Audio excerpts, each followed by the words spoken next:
Hi అండి, నమస్తే. Welcome back to Sravani's vlogs and kitchen. ఈరోజు మన రెసిపీ వచ్చేసి బయట బండి మీద అమ్మే రెడ్ చట్నీ. చాలా టేస్టీగా ఉంటుంది కదండి. అంతే రుచితో చాలా సింపుల్ ప్రాసెస్లో ఇంట్లోనే ఎలా చేసుకోవాలో చూసేద్దాం రండి. ఈ చట్నీని మీరు ఇడ్లీ, దోశ, పెసరట్టు, వడ, బోండాలు, పునుగులు దేంతోనైనా సరే కాంబినేషన్గా చాలా టేస్టీగా ఉంటుంది. లేట్ చేయకుండా వీడియోలోకి వెళ్ళిపోదాం రండి. ముందుగా ప్యాన్లో 2 టేబుల్ స్పూన్ల వరకు ఆయిల్ వేసుకుని 3 ఇంచుల అల్లం ముక్కలు వేసి కాస్త వేగినాక ప్లేట్లో తీసి పెట్టుకోండి.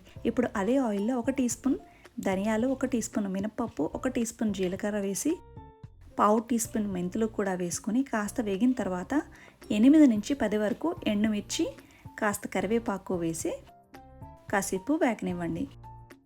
కారం తక్కువ తినే వాళ్ళైతే మిరపకాయలు తగ్గించి వేసుకోండి. తర్వాత ఒక చిన్న ఆనియన్, ఇవి కాస్త మగ్గినాక 2 చిన్న సైజులో ఉండే టమాటాలు, అలాగే ఒక 4 వరకు వెల్లుల్లి రెమ్మలు వేసి ఒకసారి బాగా కలిపి మూత పెట్టేసి టమాటా ముక్కలన్నీ కూడా మెత్తగా మగ్గిపోయేంత వరకు కూడా ఫ్రై చేసుకోవాలి.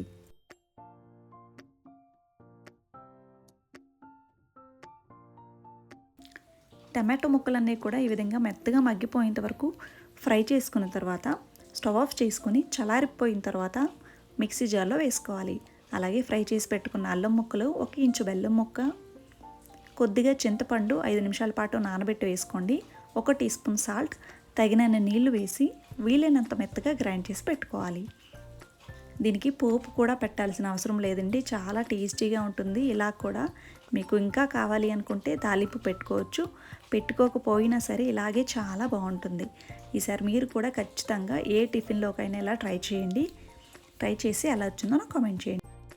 ఈ వీడియో నచ్చితే లైక్ చేసి మీ ఫ్రెండ్స్ అండ్ రిలేటివ్స్తో షేర్ చేసుకోండి. ఇలాంటి మరెన్నో టేస్టీ రెసిపీస్ కోసం మన ఛానల్ని సబ్స్క్రైబ్ చేసుకుని పక్కనే ఉన్న బెల్ ఐకాన్ కూడా హిట్ చేయండి. Thank you for watching.